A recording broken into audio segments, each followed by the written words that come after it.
This is Daddy Show. Step off. It's time for the main event.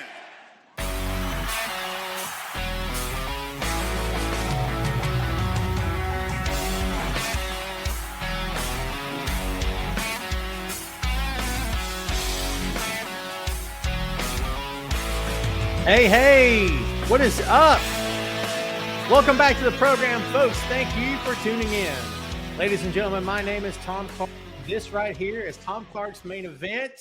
I almost nailed it. What's up, kids? Welcome back to the program. I was that close.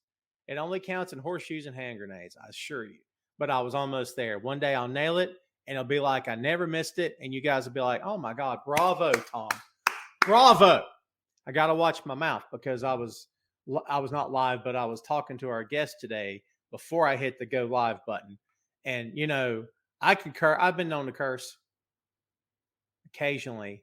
You know what I mean? I work blue at times, but not on my show. I'm professional. You guys know that.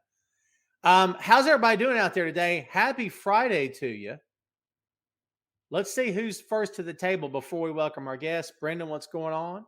Sugar Shane, what's up? Ray all day. What's up? Nancy White, how are you doing? Chris with a K, good to see you. Charlotte Russell, oh, busy as well here too, my dear. Thanks for hanging out for a second and saying hello. Ray, I'm doing great, man. If I complained, I'd be wasting my time and yours, so I will not do that. What's up, Robbie? Good to see you, my friend. Eric Jackson in the house. Did everybody see the announcement? We're going live at 4 because I guarantee you at 5 o'clock today, I didn't know you were going live at 4 o'clock. Even though it's been promoted, right? Even though it's been promoted. Wolf, what's going on, my friend? Good to see you. I feel like I can't hear myself. I got to turn my audio up here, man. Josh Myers, first time here. Well, good God, Josh. That may be your nickname. Come back. I'll keep calling you that. Welcome to the show. You give me a great opportunity to put myself over. So here we go. My name's Tom. This is my show. Been going live or been recording or been podcasting. How about that? Since 2014. This is my first of 2 shows. My second show is Tom Clark's 6M podcast. We do movies, music, Marvel, magazines, miniseries, and more. The one you're watching today is all pro wrestling until we open the floor up at the end that you can see at the bottom, episode 306. This past week, we released episode 136 of the 6M podcast. Yes, it's been that long. So there you go. Before we go any further, let's bring on one of the hosts of the Untitled Wrestling Podcast. You've seen him here before. We're going to welcome him back from Untitled Wrestling Podcast fame and also a great friend of the show. Ladies and gentlemen, please welcome to the show. I'm trying to give him a nickname. I don't know. Jumping Jay. It's terrible. Jumping James Luft. James Jumping. That's literally like stepping straight off from the conversation we've just been having, isn't it? Absolutely. Absolutely. Walk out the curtain. I'll give you a gimmick. Let's roll with it. Absolutely. Yeah, for sure. Yeah. From now on, you're Jumping Jay. Yeah. Terrible. And for years, you'll say, I can't believe this is the name they gave me. My God. Do I need to get like a tambourine like Lenny Poffo? Sure. That works. Okay. Speaking of names that are horrendous and I wish I could never hear them again, I maintain that Dolph Ziggler is the worst wrestling name. I'm sorry. It's how I feel. Not the talent is Dolph is 5-star, but I mean, yeah, it's up there, isn't it? I think so. Certainly up there. Kids, you remember Jumpin' Jay. Jumpin' Jay, you remember the kids. I'm going to do it from now on. Yeah, anyway, Ron, good to see you. Everyone, please tell Jay hello. Make him feel welcome. Super Dave, good to see you, dude. Yeah, everybody, thanks for hanging out. Randy Engel, who I don't recognize, welcome to the show. Hope you hang out with us for a spell, as they say. Jay, we've got you and I haven't spoken a while. We've been messaging and chit-chatting back and forth, man. How's things over at the UWP these days? What do you guys got going on before we get started here today? It is going good. We've got a lot of cool things in the works, including something that actually debuted this week, which I'm producing, which I believe you're going to be a guest on at some point, where essentially I'm getting people to fantasy book the all-in card before AW like kind of announces anything and sort of like teases anything. Just kind of like the perfect card that you'd want to see there. So yeah, that's going good. We've got no interviews lined up at the moment, but I'm sure that'll change in a heartbeat. And yeah, it's just, other than that, just business as usual. Awesome. Big fan of the show. And guys, if you and everyone here that's in the audience usually throws love my way, and I appreciate you guys. And I know you guys also love Chris Featherstone, pancakes, and power slams. But please go out of your way to subscribe to the Untitled Wrestling Pod. Those guys will treat you right. It's good, funny, witty pro wrestling banter. I assure you, you will love every second of it for sure. Jay, thanks for coming on the show, my friend. If I haven't said it already.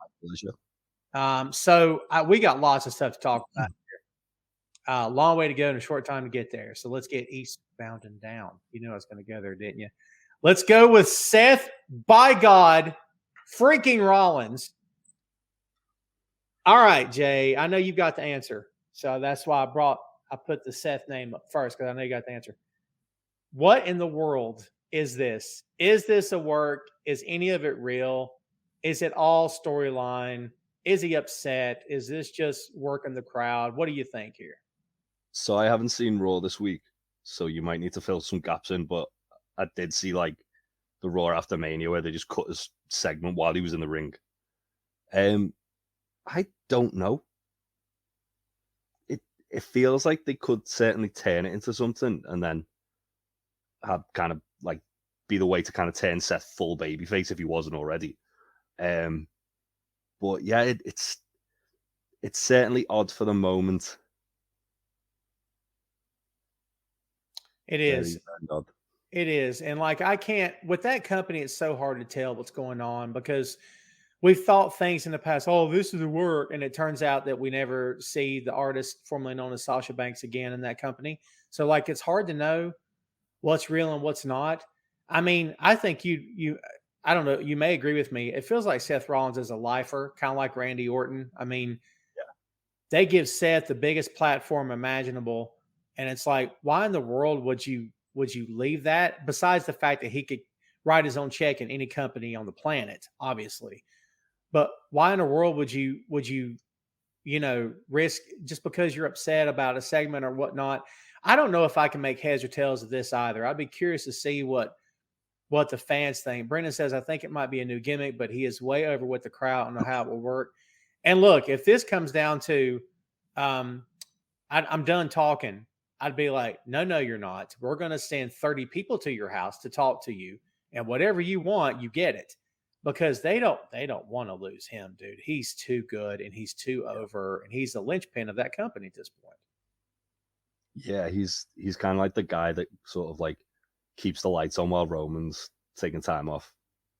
He's certainly, for me, like probably, if not Sami Zayn, he's like my favorite guy WWE has at the moment for sure.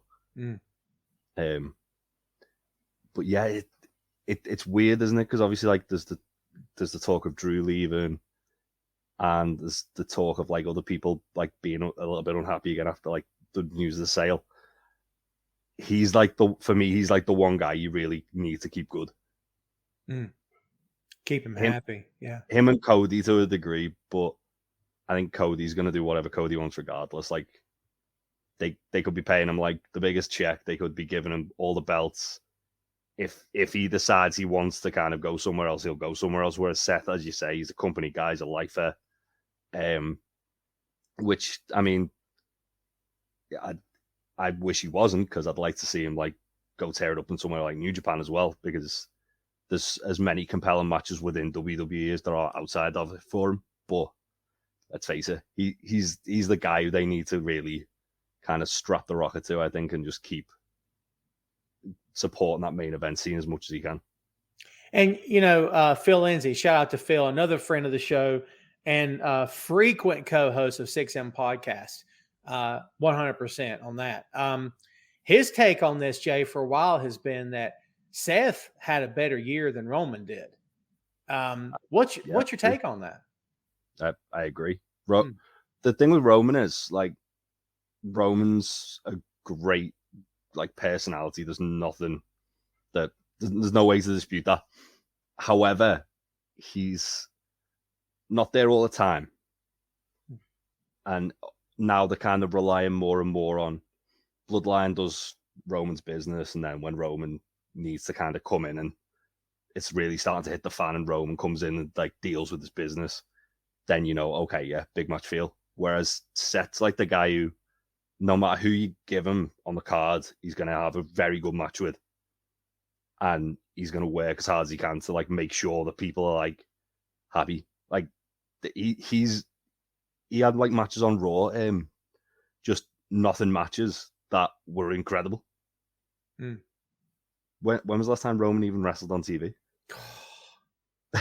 You know what I mean? I don't know. That's an excellent question. I mean, it's, and Seth's in a spot where he can work all the time, and he doesn't have a type of gimmick where it would make sense to keep him out of the ring. Whereas Roman, it kind of makes sense because he's top heel and it's my time, not your time. And we'll wrestle when I say we do, that kind of shtick. I mean, I kind of understand it to a certain degree, but yeah, I don't think anybody can dispute what Seth's accomplished, man. Yeah, it's unreal. I got to put this back up, Nancy, for you. Jay, how much time you got? 6-7 hours? Because this is a long conversation on this one. This story that Vince is back and that he's on the headset, and that if people don't want to believe that, that's fine. But no, he's back. I mean, let's piggyback off the Seth thing.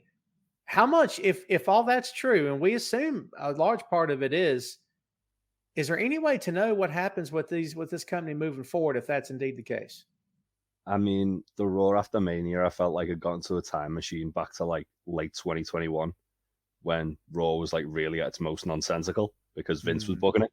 Yeah. And obviously there was like this stuff going around on social media of like scripts getting handed to like the production team at the side of like the entrance. I really hope like that was a one-off and Devil like money, right? Surely they know people are going to tune out if Vince continues booking the show. And there's people who prefer Vince's product to Triple H, and more power to them.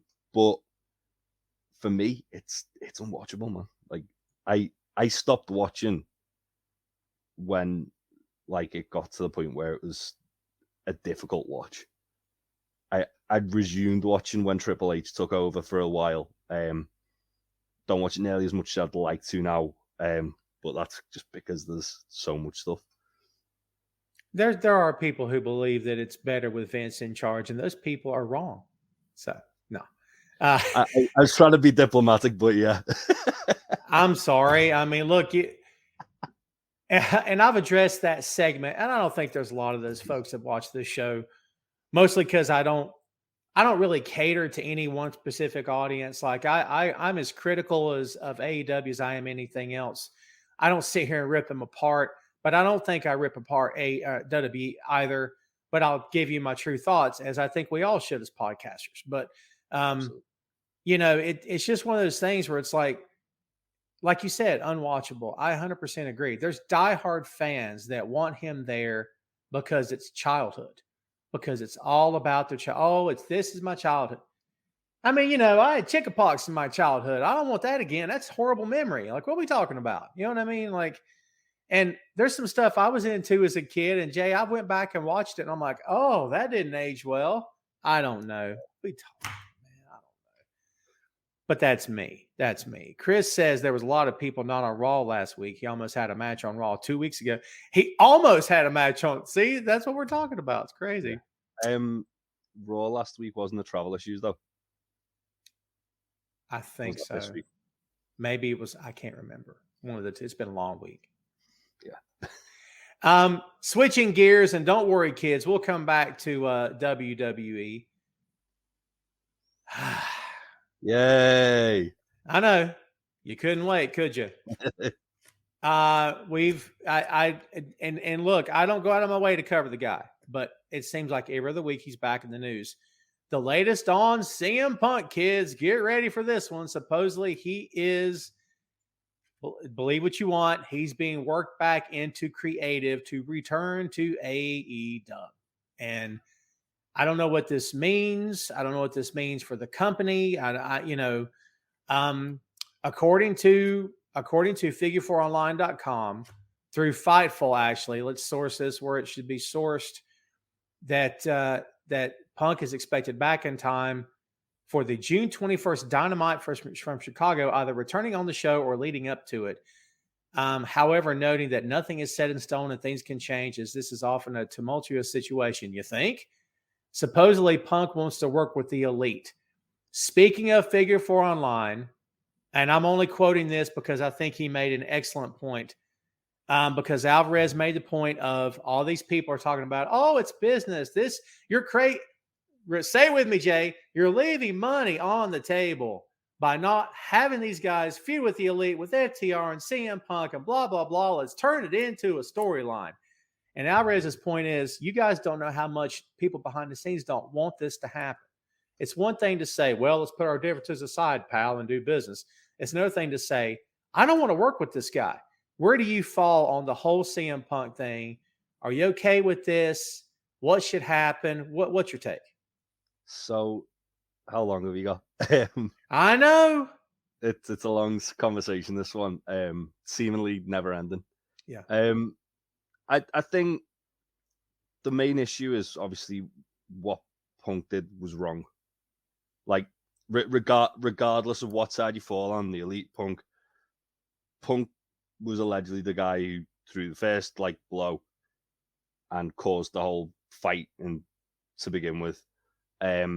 He didn't really handle himself professionally in the sense that he had grievances. Instead of like an adult going and talking them out with the people he's got grievances with, or at least management, he goes on a very public platform like a press conference and completely and utterly just dunks on everybody. And then when he says, my door's open, you can come and talk to me, and people do, then he starts throwing hands.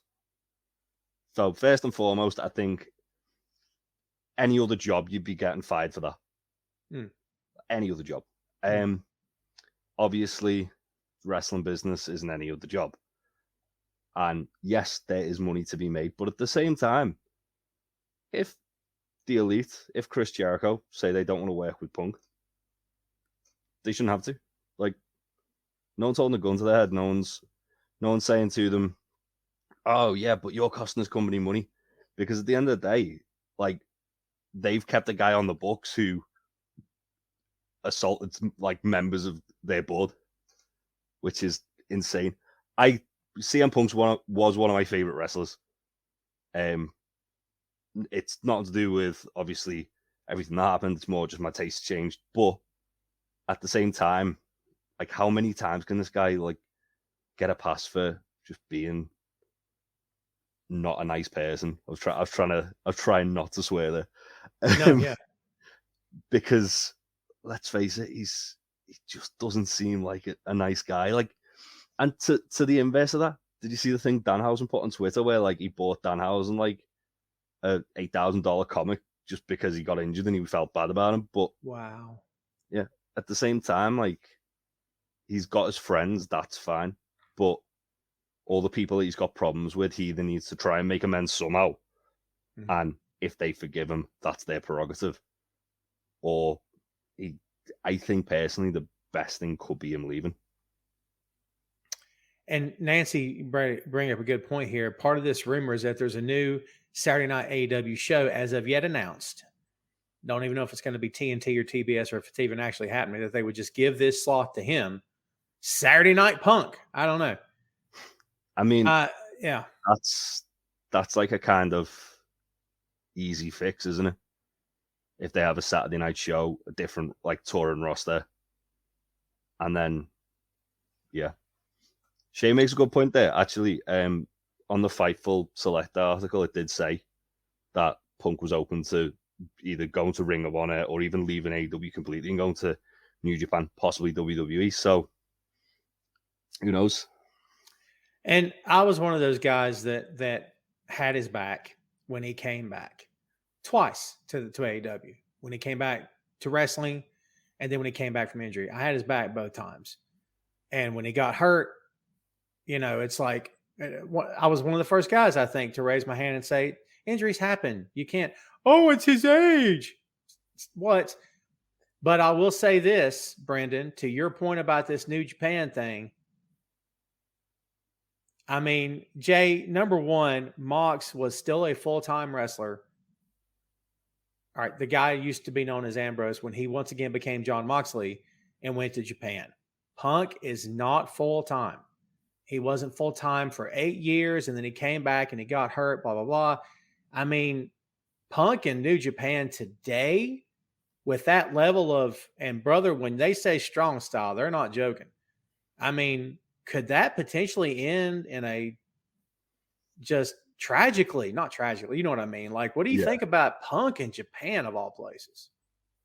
I mean, I think if he took that attitude he had after All Out to Japan, he'd get absolutely beaten up. I mean, let's face it, the money match there is Punk and Kenta, right? Yeah. But also, Kenta is not a light worker. He hits hard. Mm-hmm.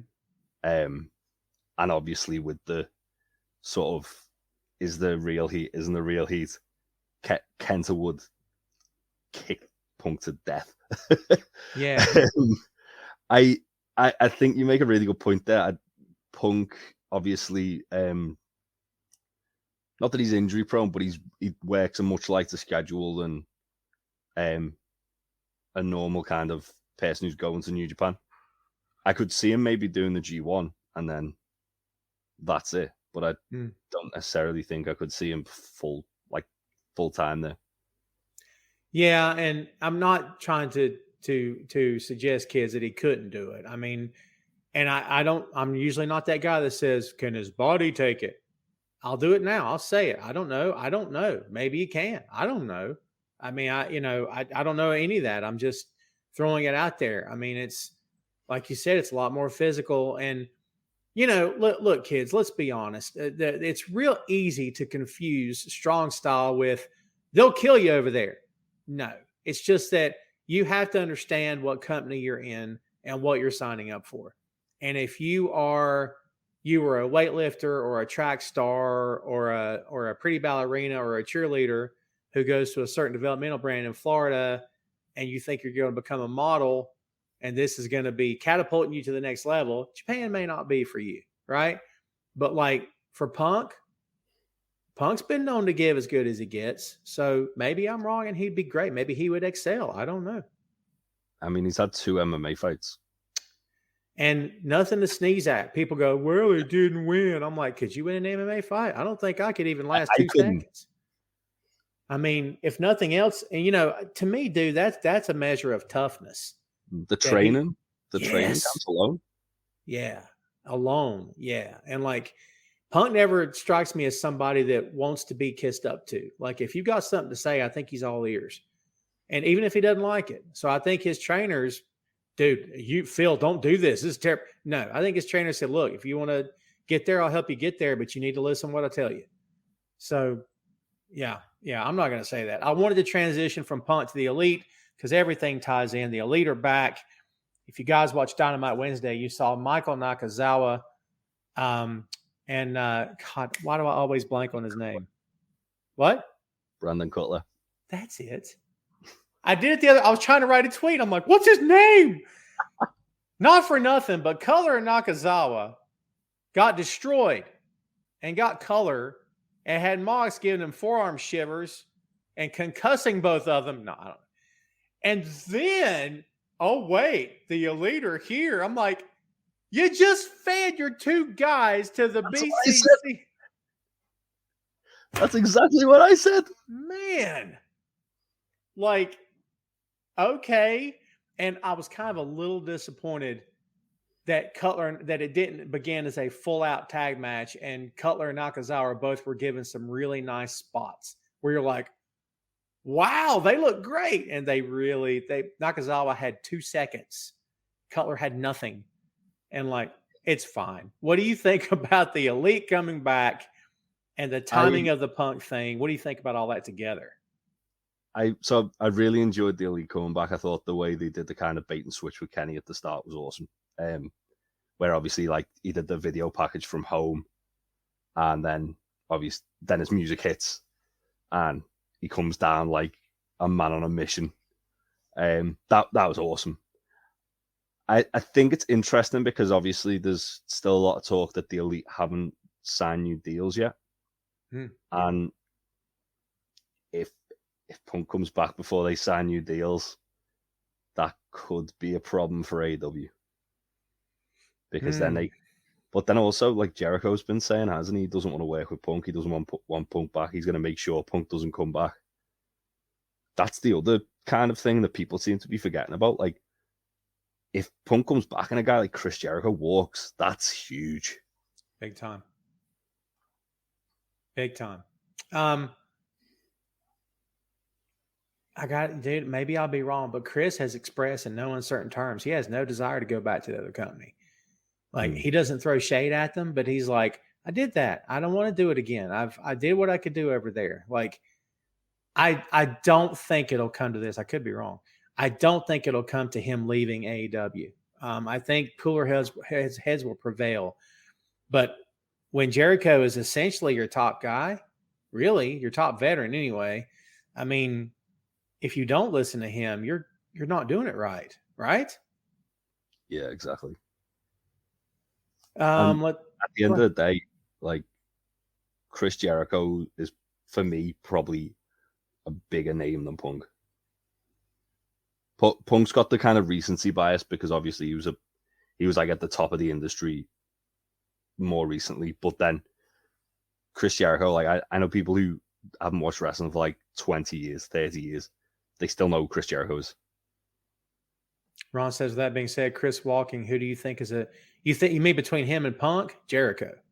100%. Jericho, because, and look, Jay, let's call it for what it is. When Punk left, ratings dipped. They did. Yeah. Pay-per-views dipped, I believe. So it made an impact. But like, you can't count on Punk. He changes as the wind blows. You can't, when he came back and was like, I'm home. I love this place. This is awesome. And he would come out and cut promos in jeans and sneakers. And you're like, this guy, he's in. He's so in. I'm so happy for him.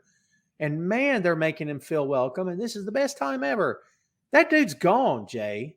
Maybe he'll come back, but I don't know if I'd buy it the next time. Yeah, it took 9 months for Better Punk to come back, which is a shame. Yeah. Yeah. I guess it's part of the package, but it's also like, it goes back to, if you've got a problem with someone, like talk to them, talk to management, try and resolve it. Don't go on TV and sit down in the middle of the ring and call out like the guy they've spent like the better part of a year investing into make one of their top stars and make him look stupid. Yep. Because Hangman Punk's their future, and he just kind of crapped all over him for sure. Speaking of returns, this is awesome. Jeff Hardy. So look, and I was catching up on Dynamite yesterday when I was messaging you back and forth, and I'm like, I've said before, I'm on the record, print it, that Jeff Hardy could push a nun in front of a bus and still get a pop the next week. Because he could. Because it doesn't matter what he does. Not that it doesn't matter. But I'm saying to fans, they will always take him back. They blew the roof off because I thought it was nice touch. They didn't play Matt's music when he came out. Nice touch. Because they saved it for Jeff. Brilliant. And so when he came out, it made that much more of an impact. Dude, talk to me about Jeff. This is a big one. Why is Jeff Hardy eternally over no matter what he does wrong? I think it's just because he was the coolest wrestler when everyone was kids. He was just so cool, wasn't he? He's got that it factor. No one knows why. He just has it. He has it. And obviously, like, he'll jump off the highest thing he can find, which instantly gets people over. And yeah, I mean, the one thing as well, he came back, he looked great. I think the main thing is obviously he just needs to kind of use a support system, try as hard as he can to stay sober, because it gets to a point where it's not so much about ruining his career and legacy as it is that he's actually endangering people. Yeah. not just himself. That's my issue with him coming back. But at the same time, I'm a huge Jeff Hardy fan. I lost my mind when he came out. I go back to Orlando Bloom. Was it Will Turner was his name in Pirates of the Caribbean, I think? Yeah. Talking about Jack Sparrow, and he goes, is that why he's all like this? And that's Jeff. There's Jeff Hardy walks into a room, and you're like, who's this guy? Like, you sense something's different. And years ago in another life, I interviewed Matt Hardy, and his own flesh and blood tells me, oh no, there's something about Jeff. He's like, Matt's like, I can't explain it either. He said, but we saw it as kids. He said, I see it now. He's different. There's something about him that's just, and I don't think it's different like, oh, look, I'm brooding. No. It's just, he's just a different cat, man. And I think people pick up on that because what they see in the ring is him. It's not like, and I don't know how familiar you are with that run he had as Willow in Impact Wrestling. But I'm like, Jeff Hardy is yeah, I didn't watch a lot of it, but I'm like, Jeff Hardy's a heel? Like, really? I don't know. Because how do you hate him? Like, they found a way to make it work, right? But like, how do you hate, unless you just hate him because he can't keep himself clean, I guess, unless you just lead with that. But like, I don't know. I mean, there's just something about him. I mean, what kind of, if you were essentially one of the guys calling the shots backstage, what do you do now? Do you is it him and Matt? Do you run him singles? What would you do with the guy? I'd do him and Matt. I think the story's there. So I've been trying to manifest ever since it was kind of like teased that Jeff was coming back a few weeks ago. Men of the Year versus the Hardys, because I think that match would be awesome. Mm. And Scorpio's not been on TV for a while. Ethan needs a partner. He's got a partner in Scorpio Sky. That's the logical thing for me. I believe he's fit, and also do tweeting pictures of each other the other day. So that makes me think that maybe there's a bit more to it. The other thing as well with Jeff, I'd say the conversation that Tony Khan should have had with Jeff was, this is your one and only chance. Like, any more screw ups and you're done. You're out. Because, as I say, it's happened so much, and every time he seems like he's in a really good place, then a couple of months later you hear about something bad, and it gets to a point when it's one of those things when you hear his names in the news, the first thing is worry. It's like, oh no, what's he done? Oh no, is he all right? Yeah. It's never, oh, that's amazing, Jeff Hardy, he's done this. It's, oh God, it's Jeff Hardy. And that's a shame, because the guy's, as I say, he's one of the greats of all time for me, just because he's such a different wrestler. And he, as you say, he's just got something different. He does. Sugar Shane says Jeff Hardy versus Powerhouse Hobbs for the belt. If any, and we always talk about, big men can help big men. You know what I mean? And that's very, very much true. But smaller guys can help big men too. And I think getting to work with Jeff would be great for Hobbs, because Jeff could be like, okay, look, I'll feed here. You stand your ground, there would be a way to make both of them look really good, where Hobbs doesn't necessarily have to lose the belt and Jeff doesn't necessarily need to get pinned. Because I don't want to see Hobbs lose ground now, because he's finally got something to do. You can argue that what is that? Is it QTV or whatever? Oh God, it's so bad. It's so bad. I find it like begrudgingly enjoyable. Really? I can't get into it. I think it's just like, I don't know, QT is just such a slime ball, isn't he? He is. Like, we have a running joke on the podcast that he's like a used car salesman who is siphoning air out the tires as he's selling the car to you as you're doing the paperwork. He's got his guy just damaging the innards of the car, so you've got to come back and then get it up.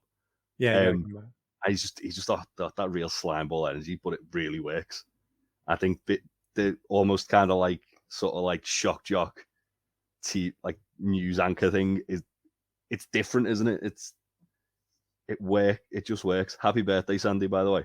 Yes, Sandy in Germany. Happy birthday, my friend. I spotted that comment before I was about to say it. Happy birthday, my friend. Good to see you, man. Yeah. I still hate the segments. I think even as an entertaining heel bit, it's not entertaining. But if that's the point, then it's working fine. I think that's the point. I'm okay with that then. Oh, and side note, this is not AEW, but I had a thought, and I'm actually going to read this to you. Story time. Who's ready for story time? Well, I'm not going to do it. So I'm catching up on New Japan, as I told you before, and House of Torture.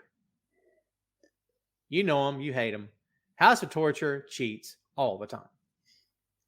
All the time. I mean, all the time. Okay? And people and people are like, this is horrible booking. I can't believe that Gato is doing. Evil's not a top guy. This is so every single match. But the other day I'm catching up on this and I had a moment of clarity. And I won't read all this to you, but I'll give you the highlights of it. So basically, I suddenly had this epiphany about the House of Torture. And I said, House of Torture are booked like it's a shoot. They're booked like it's a shoot. Like pro wrestling is real. Like it's not choreographed. It's not predetermined. Because if there were a group of you and the winners get paid more, you would never lose a match ever. So if you really think about it, they're only doing what makes sense. And by this logic, the Horsemen never should have lost a match. The NWO never should have lost. Bobby Heenan's family, DX, the Dangerous Alliance, the Bullet Club, the JS, no heel faction should ever lose because with all that backup, how could they? So the House of Torture cheat all the time, every match. You can set your clock by it. They win matches they shouldn't win. They almost always do it by inflicting damage, showing dominance by any means necessary, as a heel faction should. So if you're trying to make sense of this, kids, what I'm saying is they're booked as though it's a shoot faction, as though this is a real sport. Because sometimes I try to make sense of this. I can't make any more sense of it than what the pitch I just gave you, because it is a heck of a lot of cheating. But at the end of the day, they're supposed to. I'm not going to go as hard on them as I have been. That's what I'm trying to say. So I'm very upset you just made sense of House of Torture. Hey, man, I do what I can to ruin your day. I hate on them anymore. That's what you get for trying to make me like QT Marshall's gimmick. All right. That's fair. So yeah, everybody take that and run with it. By the way, kids, we've been here about 45 minutes. Smash that like button and share this on your feed, if you will. First time I asked you to do it all flipping day. Let's talk about the American Nightmare, Cody Rhodes, because you and I haven't done any kind of pod together since WrestleMania. I know you guys went back and forth on this. I don't know exactly what the final analysis was. There seems to be two trains of thought here with Cody. One is, look, this takes time to tell a story. Cody hasn't fought hard enough. Jay, this idea that baby faces in that company have to go through sheer immortal hell to get a belt. I'm sick of it. I don't understand it. Like they have to be put through, I don't know. Was it Solomon, the trials of Solomon, whatever it is. I don't understand it. What's your take on this whole thing? I mean, was it the right time? Can they get him this hot again as he was at Mania? What do you think? I think it was the right time. I said when we reviewed WrestleMania, my kind of take was they've had 3 perfect opportunities where they could have had Roman drop it in the last sort of 6 months. Clash of the Castle, when the crowd was white hot for Drew. And they obviously did that really, really close near fall. And it was like, oh my God, it's happening. And it didn't. And then Solo debuted. And yeah. Montreal with Sammy. For me, that was the perfect moment too. Because they even did the whole promo with Sammy and Cody the week before to kind of set up the idea of Cody, Sammy, Roman at Mania. And I was like, okay, I could get behind that.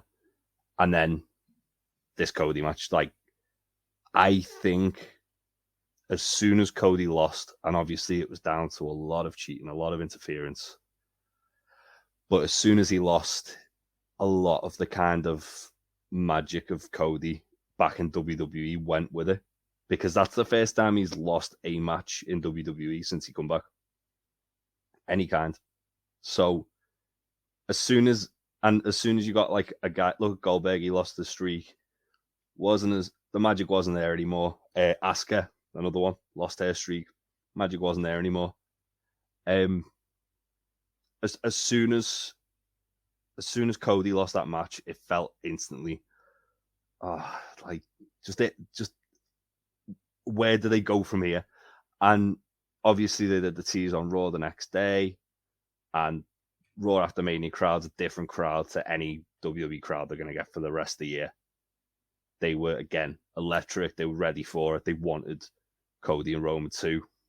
I think when they get there, Cody's a good enough performer that he'll be able to get the hype back up.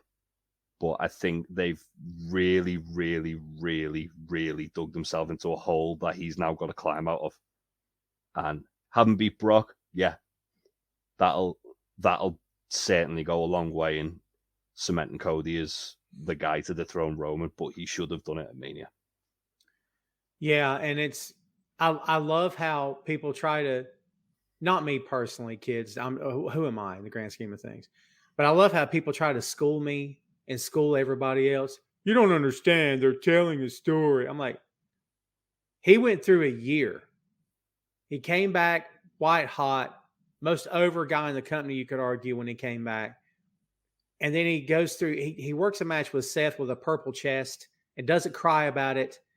And, had that match happened in AEW, he never would have been booed again, Jay. Because people have been like, all right, oh my God, I never should have booed this guy. Because he, mean, he's got his old man's toughness for sure. And then he comes back, rehabs his way back, is still the most over guy. He hasn't worked hard enough. What? They literally had, like, all they had to do was book it like Triple H in 2002. Come back from that career-threatening injury, came back, everyone lost their mind, wins the Rumble, everyone's like ready for Triple H to be champ, and then he does the big one at Mania. Mm-hmm. Yeah, like 100%. It's such an easy story for them to tell. It is. And I mean, who knows? Cody might have had an input on it, and obviously it's like the Dusty thing, isn't it? Dusty had to overcome so much adversity before he beat Flair for the belt to hold it for 2 weeks after like a 5-year build. I hope it's not that way, but because I watched that in real time, and here's what I can tell you. If I'm really being, he's not his dad, I get it, but like if I'm being honest, when he beat Flair for the belt, it was the second time. It was the big gold belt in the steel cage. I think it was at the Bash. It didn't feel the same after that. Like, I was glad he won because he was my guy, but it didn't feel the same because suddenly this guy that we'd all loved so much had gotten there. And then it became, he was still Dusty. He was still the man, still effing great, but it wasn't the same then because now he had achieved the thing he'd been chasing for so long. So, again, there's some guys that the thrill of the chase, like with Danielson when he was Daniel Bryan in that company, right? In my opinion, they strung that out way too long. And Jay, with good reason, they didn't want to put the belt on him because they didn't see him as champ. But it got to the point where they're like, God, these fans, shut up. You know what I mean? Where like they had to, right? They didn't have a choice. So like, like you said, the time was perfect for Cody. And like, Cody can rebound from anything. But can they get him to the point where no one in that crowd would even think about booing him, where it's the massive tear the roof off the building and people are like, I can't wait. I'll pay triple to see it. Because I feel like they had that at Mania. I don't know if they can do that or not, dude. I think it all depends on the story Cody has this year, I guess, or the journey Cody takes us on this year. Because, I mean, let's face it, Cody's one of the best storytellers in all of wrestling. Like, if anybody can do it, I've got faith it's Cody Rhodes. But at the same time, as you say, when he does it, magic goes. I'd say that's the time to pull the trigger and turn him heel. That's fair. Yeah. Raw after Mania, he's won the belts. Turn him. So you let him get there. It's like, that's it. Yeah, let them have the nice moment and then have him like, I don't know, who does everyone love? Seth Rollins. Have him just hit Seth with the big, like, with the belt. But instead he comes out with the ring, and it's the title ring. Like he had in Ring of Honor, right? Just saying. Just comes out and it's like a spinner belt with like his tattoo instead of the logo. I could totally see them doing that. Oh my God. That's how I book it. I'm just saying, like, that's what I do. Man. I got one more before we open the floor up here, kids. So Jay White, not to be confused with Jay White. Jay White is All Elite with Juice, Rock Hard Juice Robinson, as Bullet Club Gold. Now we know that Bullet Club has turned on ELP. ELP has grown on me quite substantially over the past few years, like a fungus. I think he'd be okay with that. And I definitely would. He's and that's fine. But like, is this just something for Jay to say? Came out in the moment? Is it something you think they've talked about where Tony's like, I'm going to put 5 guys with you?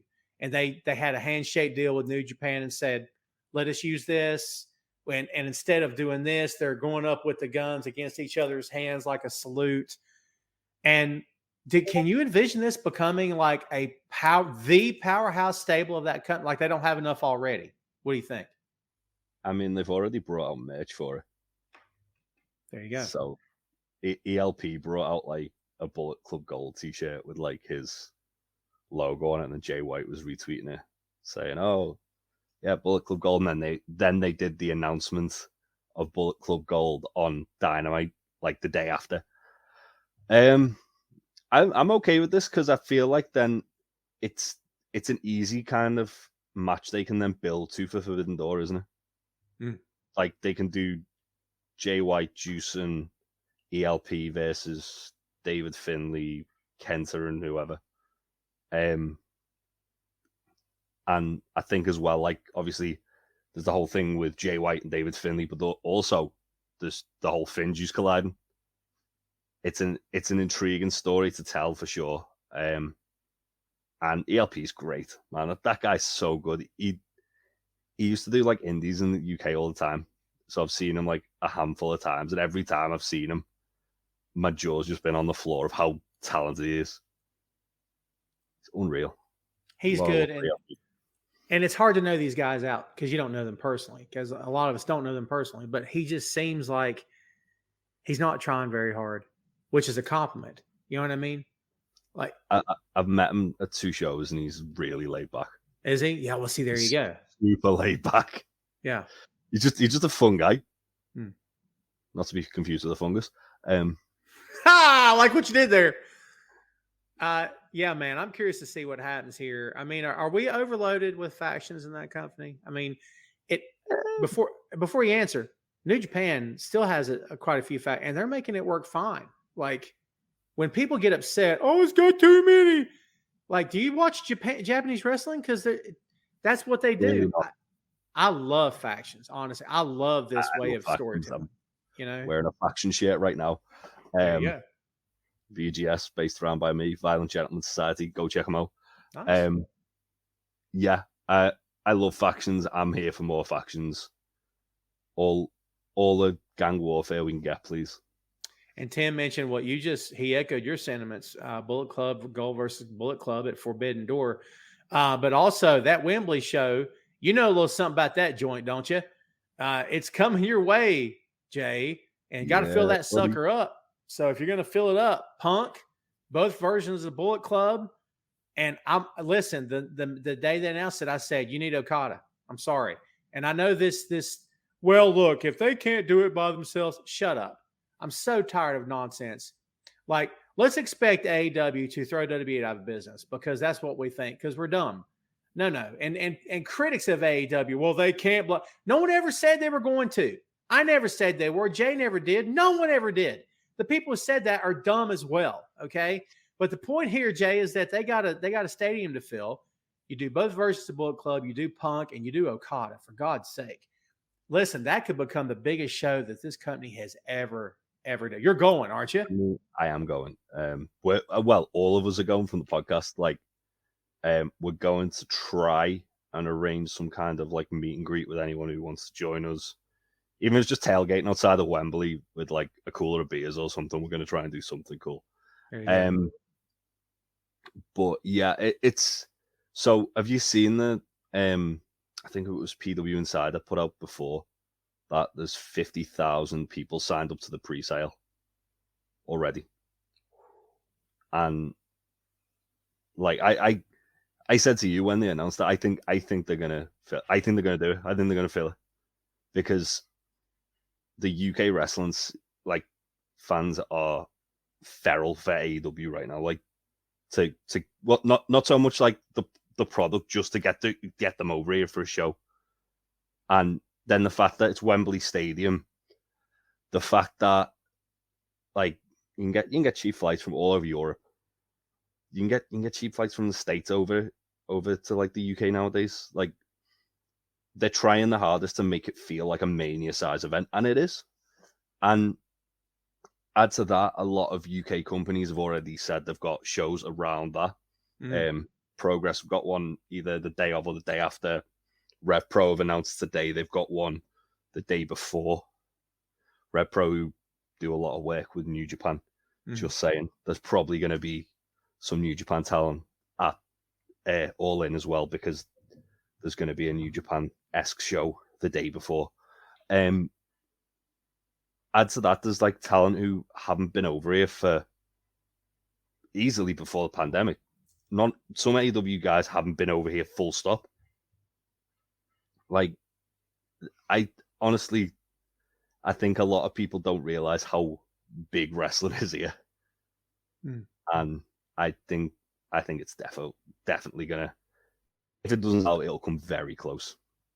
Do me a favor and explain to everybody here why AEW is so big over there, because you explained it to me and I had not realized what you told me. So explain to everybody here why that is the case, more so than the other company, actually. So AEW is on ITV in the UK, which is on it's like a free TV channel basically. So it's extremely accessible. Impact's also on, I can't remember what channel it is now, but either way, it's also on free TV. Impact was always like super big over here because of that, because it was just accessible wrestling and people could see it. WWE has always been kind of on like a TV package, so you've got to pay for it. And then their new TV deal they signed about 3 or 4 years ago was on BT Sports, which is behind another package within a package, like Packageception. But it's essentially a lot harder to watch WWE. It's a lot more accessible for AEW and Impact than it is for WWE over here. So that's why like a lot more casual fans are gonna watch AEW than WWE over here, because it's just easier to. There you go. Well, kids, that's going to do it for the main topics we have. I'm going to hit this button, and then Ray all day is going to throw his question up because he's already got it ready. The floor is wide open, baby. Wide open. Sandy, I applaud your loyalty. Say don't care about your All Elite or your New Japan. He'll give two craps about it. Saying. Happy weekend to you, Nancy. Ray, Shane beat you. Uh-oh. Sugar Shane says, Tom and James, if you could quantum leap into any wrestler any period of time, who would it be and what match would it be? That's maybe the best question I've ever had. Go, Jay. That's a really tough one. I'm probably going to say Roosh, because he's my favorite wrestler at the moment. Because he just kicks people really, really hard, and he looks like he looks like he's waging like an internal war with himself about doing it all the time. All the time, yeah. And I just want to know what runs through his head more than anything. So Shane, you may be surprised about this because I'm old school Mid-Atlantic guy like you are. But the first thing that popped in my head was Bryan Danielson, the night that he turned on Bray Wyatt in the cage. Yeah. That remains one of the most hair-raising moments I've ever seen. And there's some of them. The night that Nikita joined Dusty and turned face. There's moments that to this day gets my blood pumping. Dude, when he tore off the coveralls and started doing yes in the corner, and I got him now. Oh my God. And the crowd, it was so quiet. In between the yes, you could hear a pin drop. And I'm like, if this is not the greatest moment of his career, it's got to be close. That he had them in the palm of his hands with that. That I would like to have felt that moment. You know what I mean? And they wonder why people like try to boycott it to get him in the main event. Yeah. Yeah. Because that was like the Rumble before that Mania, wasn't it? Yep. I think so. Yeah. And they did everything in their power to. And I don't think it was even against him personally. I think they always liked him personally. I just think it was, pal, was telling everybody, nope, too little. And I'm like, you put the belt on Ray. What are we talking about? I mean, he did the same with Eddie for how long? Thank you. You listen to Pritchard's podcast. He says how often he would pitch Eddie as like a world champion. And he'd always go, nice, too little. And then when he finally realized, oh yeah, we've got a star on hands here. Like we were deprived of so many years of Eddie as a main eventer. It's true. Yeah, no kidding. No kidding. All right, Ray. Nas or Busta Rhymes? I'll go Busta Rhymes. That's hard. Part 2, De La Soul or Digital Underground? I'll go Digital Underground this time. And if Adam Cole invited you and your family to a spring carnival with unlimited rides and coffee and said, you can bring a friend, can I join? Sure. Later took you all to the Rolex store to get free watches and said, you can get an extra for a friend, can I have? Ray's been getting a hell of a lot more creative since last time I was on the show. He's thinking this through, man. He's thinking this through. I'd say Nas, De La Soul, and yeah, why not? One of my favorites he hit me with was something about potato salad and a picnic. And then I forget what the other part was. I'm like, that was one of the, and I can't remember. I'm blanking on it. It was one of the best ones I've ever heard him do. Robbie hit me with, he always hits me with Mount Rushmore. Mount Rushmore, who couldn't get over as heel or a baby face, just couldn't get over, period. Ooh, that's Scott Putski. Scott Putski. Garrett Bischoff. I think. I don't recall him getting a pop ever. And these are just obscure references, right? That's tough. Wrestling's been around for a lot of years. Rob, you're going to start narrowing this down for me. Like of the 80s, of the 90s, of whatever. That'd be so much easier. Yeah, I'm struggling with this one already. That'd be tough. And Robbie, let's be fair, brother. If there is such a guy, does he last that long? See, there's two that I can think of, and it's mainly because they get like kind of the gimmick changed that often. Or like they get moved around that often, and that's Mustafa Ali and Shelton Benjamin.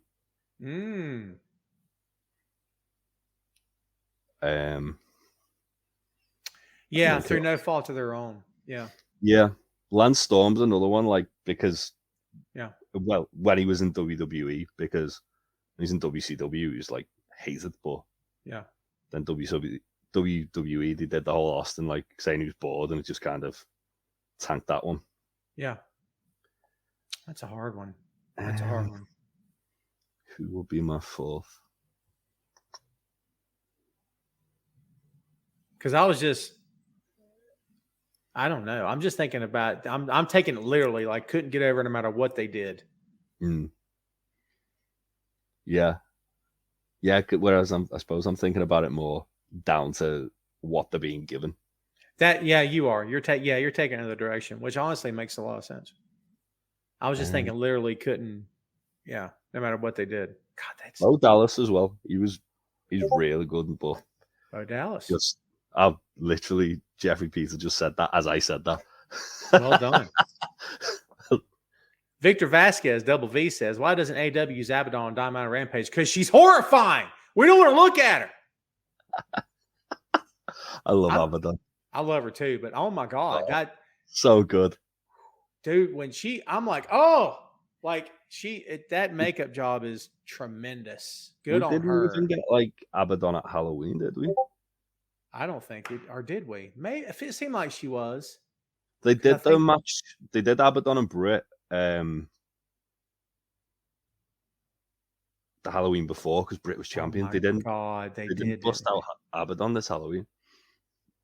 Nancy says, I hate it that Mickie James had to relinquish her belt. Who do you think will step up? Abaddon. I don't know. Abaddon dressed as Mickie James. Yes. I'll put that back on Deonna Purrazzo. She's so good. She's so good. She's great. Yeah. I love Jordan Grace, but Deonna's legit. Oh, Masha Slamovich. Yeah. Masha has been tearing it up recently. True. Anyone who has Fight Plus, go watch her match with Speedball Mike Bailey from GCW Worst Behavior, I think it was. Genuinely one of my favorite matches of the year. So good. Sandy from Germany says, my dream tag team's James Luft and Wolfgang from Gallus. Don't know about that. Sandy, you thought you had him and he turned on you. We'll go back to Sandy because you crapped on his idea. Prediction for the draft. I was just gonna say I'm more of a, what's he called now? Rip Fowler, is it? Zach Gibson? Yeah. More of a fan of his because he's from Liverpool. There you go. See, there you I'm go. from Liverpool. There you go. Prediction for the draft. I'd like it to actually stick this time because they never do they? No. They give it 6 months but then that's under Vince. Triple H might go take it seriously and actually do it until the brand to brand invitational or whatever they call it. Might as well just call it that. I have my pop culture references often get crossed. So we're talking about how long it would last. In my head, I went to SpongeBob when he took his clothes off to go live in nature. And Sandy says, I give it a week. And Swiver goes, I give it 10 minutes. It's the best thing ever. That's the draft. I give it a week. 2 weeks, 15 minutes. I don't know. When it meant something, it meant everything, Jay. And it doesn't mean anything anymore. Not to me. One thing I will say that I'd like to see them do with it is a couple of NXT call-ups. Yeah, why not? Bruno guys who seem ready. Yeah, dude, they've got people ready, and it's a matter of it's the same old story with that brand is that, do you want them on the main roster? Or are they going to be okay? It varies, right? It varies from person to person. Welcome, Bruno Royce, to the show, kids. Bruno, you're so tremendously late. My God in heaven, Bruno. Jay, you should check out Bruno's work. He's a good hand. He works here in the I was going to say the Carolinas, and I hate that term. He's here in the United States. Okay. So, all right. I'll see what I can find. There you go. Good stuff. Bruno, tag me in a link and I'll go check it out. Yeah, Bruno's a good dude. Knows his stuff. Let's see. Got a few more here, kids, then we're going to call it a day. Wilf, we've been through this. I don't know how many times we got to go through this, dude. Wilf's a WWE fan. And it's okay. I'm not hating on you for being a WWE fan.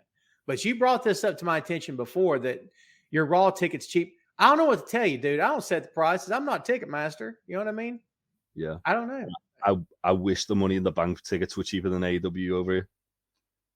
Sadly, they're not. Otherwise, I would have gone. Yeah. I think a lot of it depends on where you are and what's going on at the time and taxes and fees. And I don't know. I don't have any idea why. I don't know. Let's see. Tim's got a good one. I asked Majestic Marie this past Wednesday. I wanted to get y'all's opinion at Blood and Guts women's main event, homegrown. Jamie Hayter, Sheeta, Riho, and if DMD is not healthy by that time, put Chris versus Saraya. Tony Storm, Ruby Soho, Serena Deeb, and the RH Women's Champion Athena. Just, oh man, that's a lot of people. That's blood and guts, don't it? 5v5. Yeah. I'd be down for that. I'm good with that too. Why not?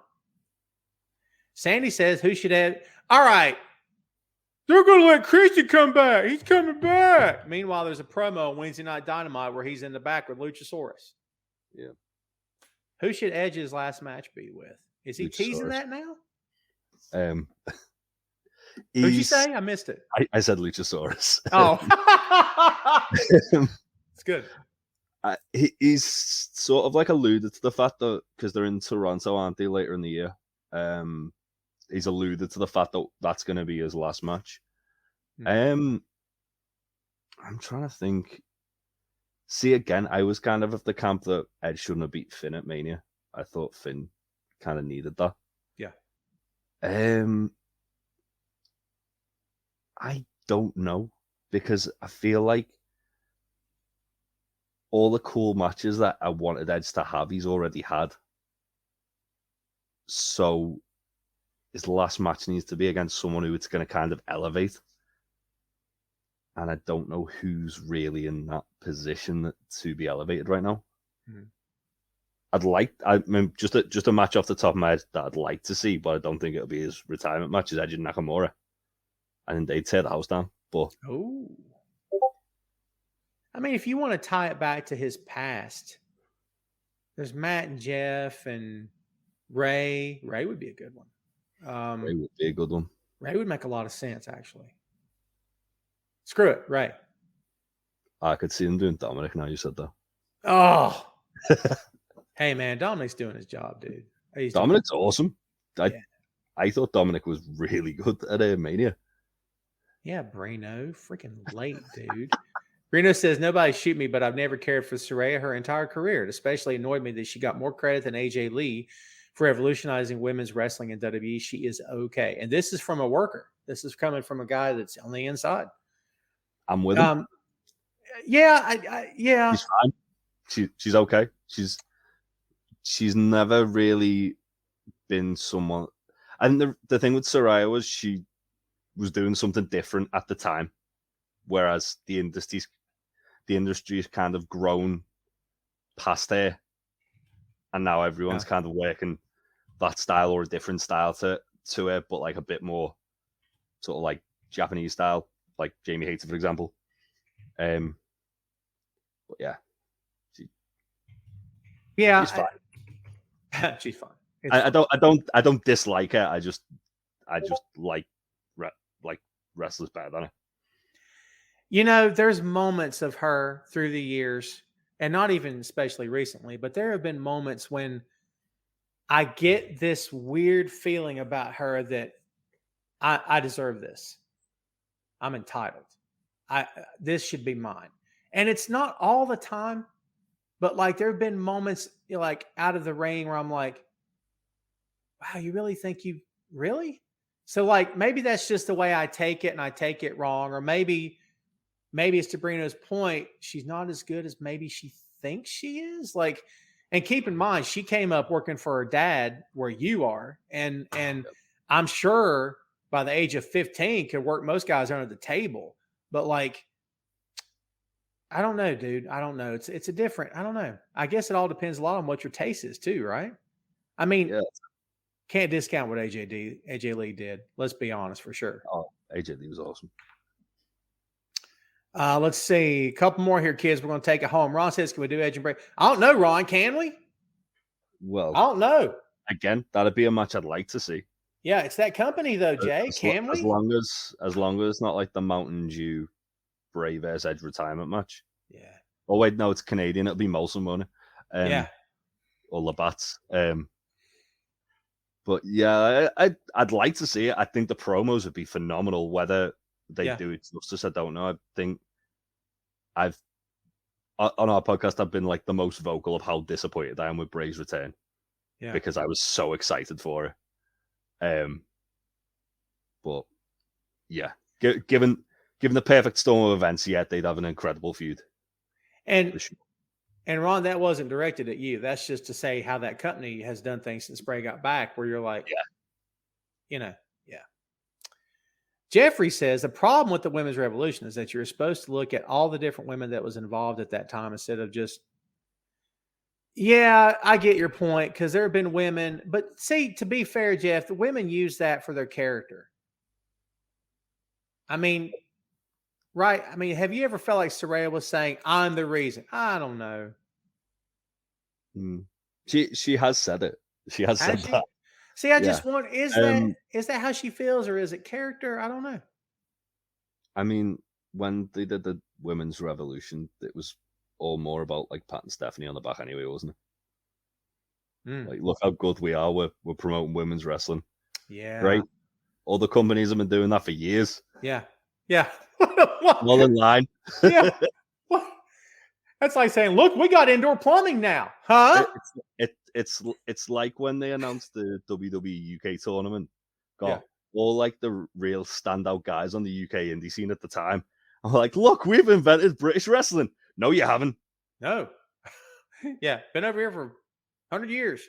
Brenda says maybe. Go ahead. Granted, it's in a much, much better state than it's in now than it was prior to them signing up like all the guys from to NXT UK, because we had to make new stars in the UK, and some phenomenal wrestlers that I'm going to get you to do some watch-alongs with us of some British wrestling matches just to give you an idea. But that's another project I'll stick down. There's the teams there, kids. Bruno says maybe I'm wrong, but I feel like they went so far out of their way to give Saraya the credit when AJ was far better in ring and on the mic, and everything she was given, she made it work at the same time Saraya was working. Yeah. I can see that.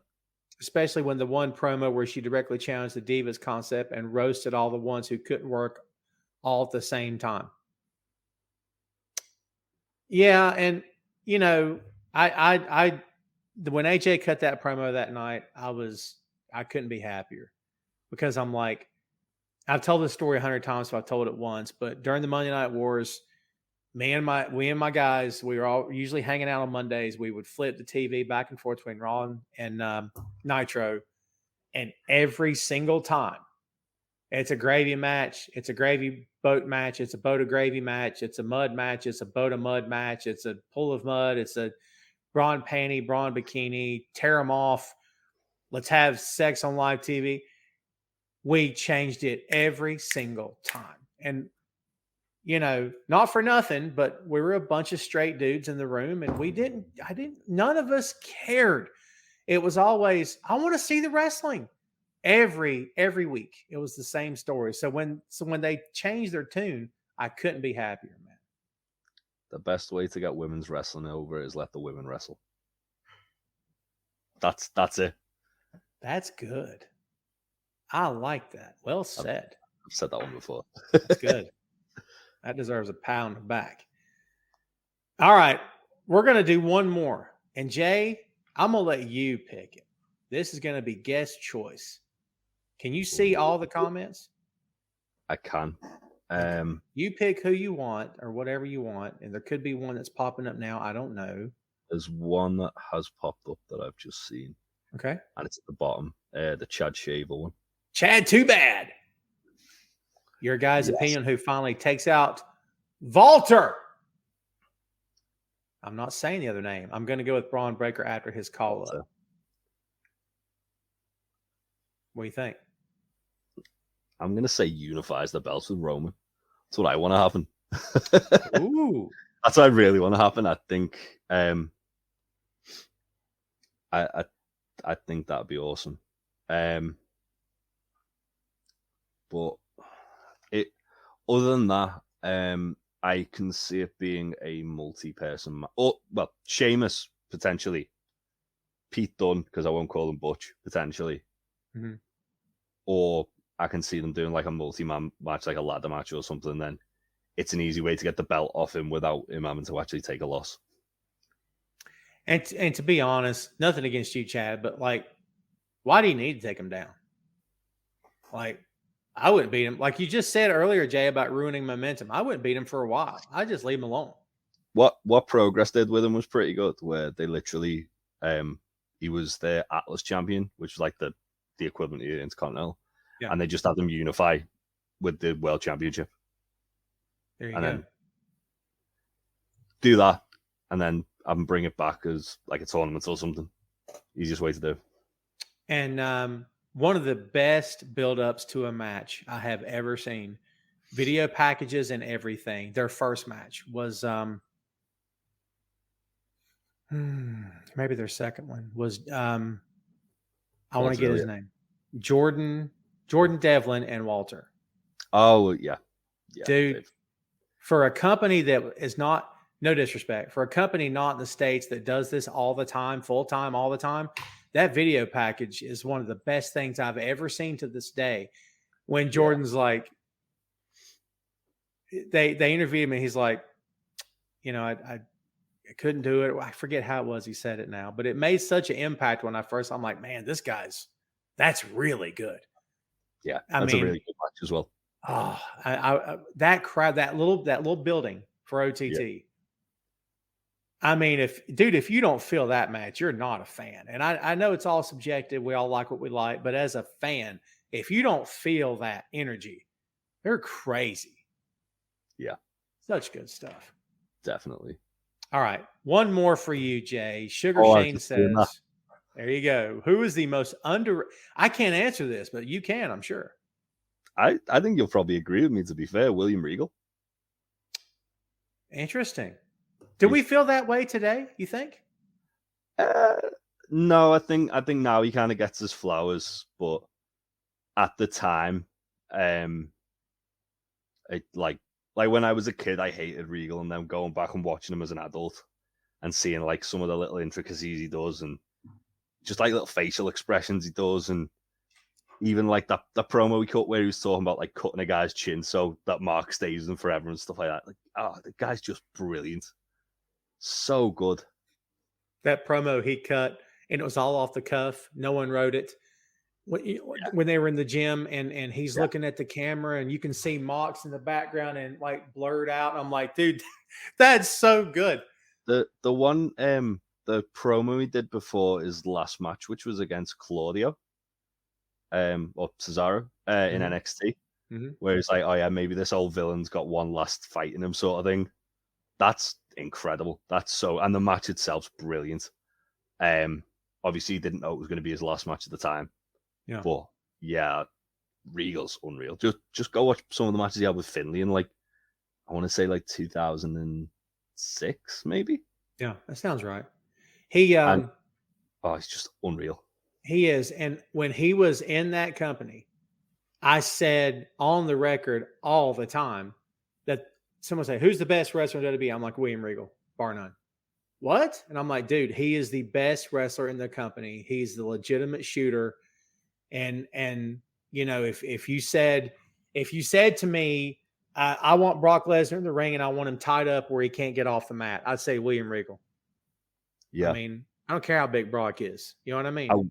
I will say as well, from seeing him wrestle in person last summer, his son Charlie Dempsey is probably going to surpass him. Wow. It is incredible. He had. I saw him wrestle 3 times in London last year, and wow, like he can go.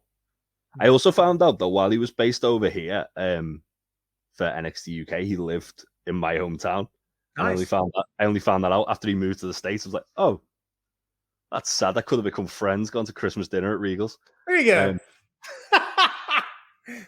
Got him sat with Regal's lizards and drank tea and watched Coronation Street or whatever he does. William, can I pop over for? I don't know what he would pop over for. I don't like tea, so I wouldn't be going for tea. But there you go. I'm with you there. Sandy Regal managing his son will be awesome when it happens. I'll tune into NXT when they start using that kid properly, instead of whatever they were doing with him last I saw, where he was like just going out and like stretching people, and that was it. Like let him just book him like they did in NXT UK. He was unreal in NXT UK. I saw Jordan's name again. I'm sorry. I can't play it here because they'll pull my video down because you can't do nothing fun. But in that promo, if you remember, I don't know the guy's name. He's talking to him backstage after his match with Walter, and he's got a handprint on his chest. And you see that Jordan takes just a beat and just like swallows when the camera's on him. And I'm like, Jordan, this is one of the smartest guys I've ever seen. Like, does he know the camera's on him? Because he's got that look like I may have bitten off more than I can chew. Like, I can't put that promo over enough. That whole package is so good. So, hate to keep going on and on about it, but I have to go watch it now because I haven't seen it in years. Go watch the match as well. Just treat yourself.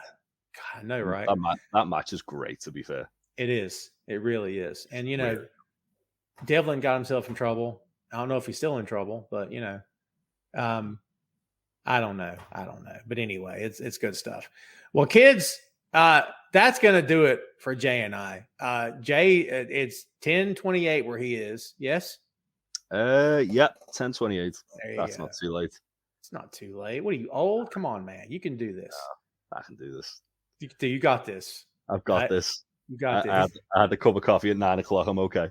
My cup's right here, and there you go. So that's all we got for you, ladies and gentlemen. Before we get out of here, Jay, how about letting the good people out there know how they can find you and your show? So I am part of the Untitled Wrestling Podcast. You can find us wherever you get your podcasts, and also on YouTube. We have a few exclusive series on there. On Twitter, Twitch, and Discord, we are Untitled Rest Pod. On Facebook, YouTube, and Instagram, we are Untitled Wrestling Podcast. Discord server's great. You're part of it, Tom, aren't you? We just talk about all kinds of stupid stuff. I spend a lot of the time winding Troy up on there, who's one of our other guest hosts. It's very fun. So that's all fun. Also, quick shout out to this shirt. It's for a really good cause, VGS Shop. It's only available till the 30th of April for Haemophilia Awareness Month. Do go check that out. They are an awesome team from the UK. Untitled Wrestling Podcast. Tom's going to be on my All-In show soon. We'll do that. Can't wait. Yeah. Can't wait. And we're going to do a 6M too, man, because there's a lot of stuff we haven't covered yet. Well, we've got season 2 of Loki coming soon. Oh, I know. So much stuff to talk about. And Ahsoka. I am so excited for Ahsoka. I am too. That thing's not till like the fall, right? That's August. I think so, yeah. Yeah. And I think they announced August the other day. Kevin Smith's got a great line. Whenever there's a big film coming up, he's like, man, I got another reason to stay alive a little bit longer. Like, I got to get there to see that, you know? So, all right, Jay, thank you again, my friend, for hanging out. I appreciate it, dude. Awesome. There you go, kids. James Luft, Jay Luft, to you. All right. Thanks again to Jay. Much love to the Untitled Wrestling Podcast, kids. That's going to do it for us here today on the show. We got to thank everybody out there for once again hanging out, for showing us some love. Thank you very much. Hope you guys have had a great week. Hope you have a great weekend. And we should be back next Friday. I don't foresee any issues, but as always, if anything does come up, I will let you guys know in very short order. Thanks again for everything. And you guys have the best weekend ever. We'll see you soon. That's it for us, kids. See you next time. Tom Clark's Main Event. Good night, Facebook.